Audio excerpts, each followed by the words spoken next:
چند کام جو عید کی خوشیوں میں ہم نے نہیں بھولنے۔ سب سے پہلا اور ضروری کام گوشت دھوتے ہوئے، بناتے ہوئے، میزبانی کرتے ہوئے یا مہمان بنتے ہوئے، راستے میں، بازار، پارک، کہیں بھی جاتے ہوئے نماز نہ جائے، ورنہ اللہ جان جائے گا ہماری قربانی کی اصلیت۔ نمبر 2، ہم نے یہ کام کیا نا تو ہم ایک شفیق نبی کی زبان سے نکلنے والی بہت بری پہچان کی مستحق ہو جائیں گی، اور وہ کام پتہ کیا ہے؟ باہر جاتے ہوئے پرفیوم لگانا۔ ہم کیا کرتے ہیں، 1.5-2 لاکھ کی قربانی کرتے ہیں اور گھر سے باہر نکلتے ہوئے جب بہنیں نکلتی ہیں پرفیوم چھڑک لیتی ہیں اور نبی صلی اللہ علیہ وسلم کی زبان سے ایسی ویسی عورت کا لقب پا لیتی ہیں۔ اسی طرح چہرہ کھلا چھوڑ دینا، میک اپ کر لینا۔ قربانی کے بعد اپنی قربانی کو ضائع ہونے سے بچائیں۔ نمبر 3، نیل پالش نہ لگائیں۔ ہم اکثر لگانے کے ٹائم کہتے ہیں کوئی بات نہیں، چھلکا ہی تو ہے، نماز کے ٹائم اتار لیں گے، اور جب ٹائم آتا ہے ہم کہتے ہیں اوہ ہو، یعنی کہ وزن لگتا ہے نا، بوجھ بن گئی نا نماز۔ تو جو چیز نماز کو بوجھ بنا رہی ہے نہ لگائیں، عید ہو جائے گی پالش کے بغیر بھی۔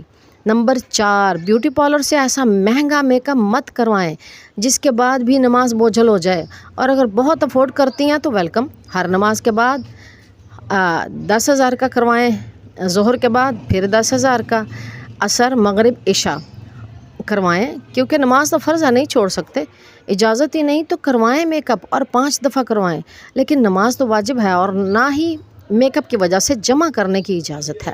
نمبر 5، عید کی خوشیوں میں پردہ نہیں اتار دینا۔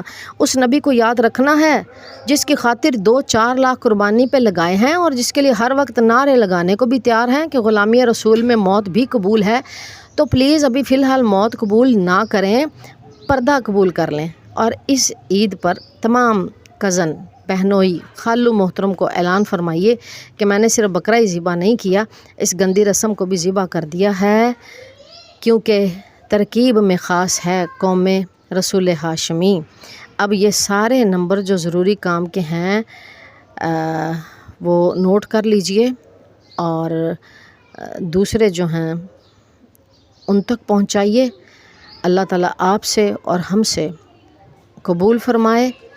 السلام علیکم ورحمۃ اللہ وبرکاتہ۔